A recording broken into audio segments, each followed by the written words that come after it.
네, 마지막 순서입니다. 합의는 두 정당이 했지만 중요한 안건이니만큼 경청해 주시면 좋겠습니다.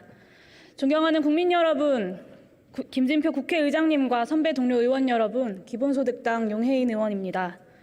제가 접한 지난 4번의 본예산 심의에서 이번만큼 더불어민주당과 국민의힘이 원만하게 합의한 적이 없었습니다. 선배 동료 의원님들 보시기에 이번 예산안, 민생 살리는 예산안 맞습니까? 국가의 경쟁력 살리는 예산안 맞습니까? 국민들 만나셔서 무너져가는 경제 살리는 예산안 통과시키는 데에 내가 힘껏 힘을 못했다. 그러니까 이제 정부와 국회를 믿고 편안한 마음으로 생업에 종사하면 된다. 이렇게 자신 있게 말씀하실 수 있겠습니까? 저는 도무지 그럴 자신이 없습니다. 윤석열 정부 하에 대한민국 경제 상황 어땠습니까? 올해 실질 GDP 성장률 1.4%도 달성이 쉽지 않습니다. OECD가 9월에 발표한 세계 경제 성장률 3%의 절반에도 미치지 못합니다. 한국은행 경제통계 시스템에 따르면 올해 3분기까지 분기별 실질 GDP 성장률은 각각 0.3%, 0.6%, 0.6%입니다. 이 경제 성장률 달성에 민간 지출의 기여도는 평균 0.7%, 반면 정부 지출의 기여도는 평균 마이너스 0.2%입니다. 경제 성장률을 깎아먹을 정도로 정부 지출이 적다는 소리입니다.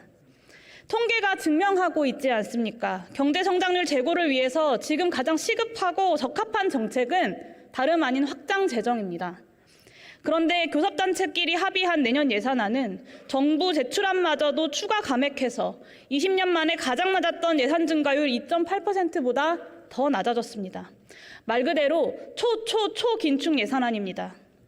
보수와 진보를 막론하고 역대 정부는 실질 성장률을 잠재 성장률에 근접시키기 위해서 최소한의 재정의 역할을 승인해 왔습니다.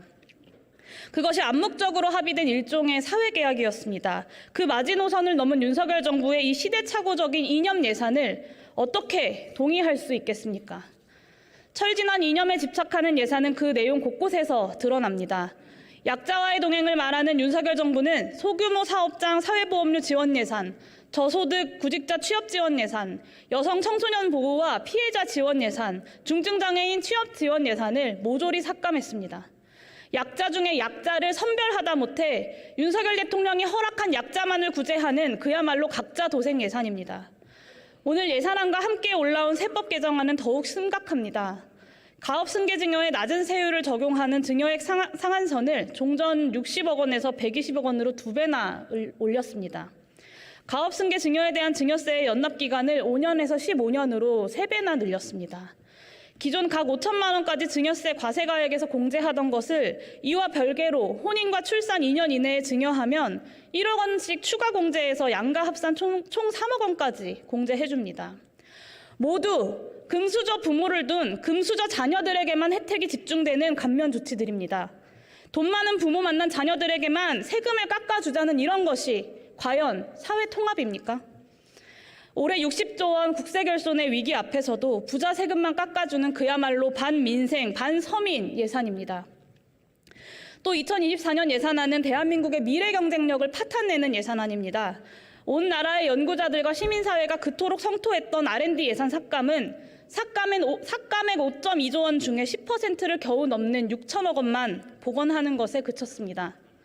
이미 세계적으로 탄소 배출에 대한 무역 장벽이 속속 들어서고 있는 시기에 기후대응 예산은 탄소 중립 기본계획 대비 16% 줄었고 산자부 재생에너지 지원 예산은 42%나 줄었다는 분석이 있습니다. 수출기업 매출이 최대 40%까지 폭락할 수 있다는 KDI에서 아리백에 동참하지 않는다면 수출기업 매출이 최대 40%까지 폭락할 수 있다는 전망이 나온 게 벌써 3년입니다. 어디까지 퇴행을 거듭해야 합니까? 기술 패권 경쟁과 탄소 중립 무역 체계를 코앞에 두고도 사실상 미래를 포기한 셈입니다. 겉으로는 합계 출산율 0.78의 저출산 인구 위기를 말하면서도 교육 예산은 6.9%, 6.6조 원이나 줄였습니다. 지금처럼 물리적 노동이 감소하는 조건에서 경제 성장의 하락을 상쇄하기 위해서는 교육과정의 혁신을 통한 노동의 질적 향상이 중요하다는 한국은행의 경고마저 윤석열 정부 앞에서는 보고서 안에 갇힌 공연불이 되고 말았습니다. R&D 예산 대규모 삭감과 함께 미래 국가 전략이 부재한 그야말로 국가 예산입니다. 정리하겠습니다. 신자유주의 작은 정부가 최선이라는 시대착오 이념 예산, 국민들의 고통과 절규를 외면한 반민생 반서민 예산, 미래 경쟁력을 파탄내는 자기 파괴 예산, 그게 바로 오늘 우리가 표결할 2024년도 예산안입니다.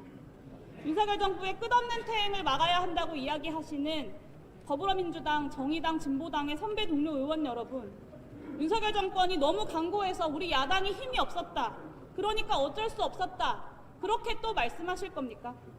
어느 국민이 그 이야기를 믿겠습니까? 부결시켜 마땅한 예산은 부결시켜야 마땅합니다. 그러니까 반대해 주십시오. 부결시켜 주십시오. 경청해 주셔서 감사합니다.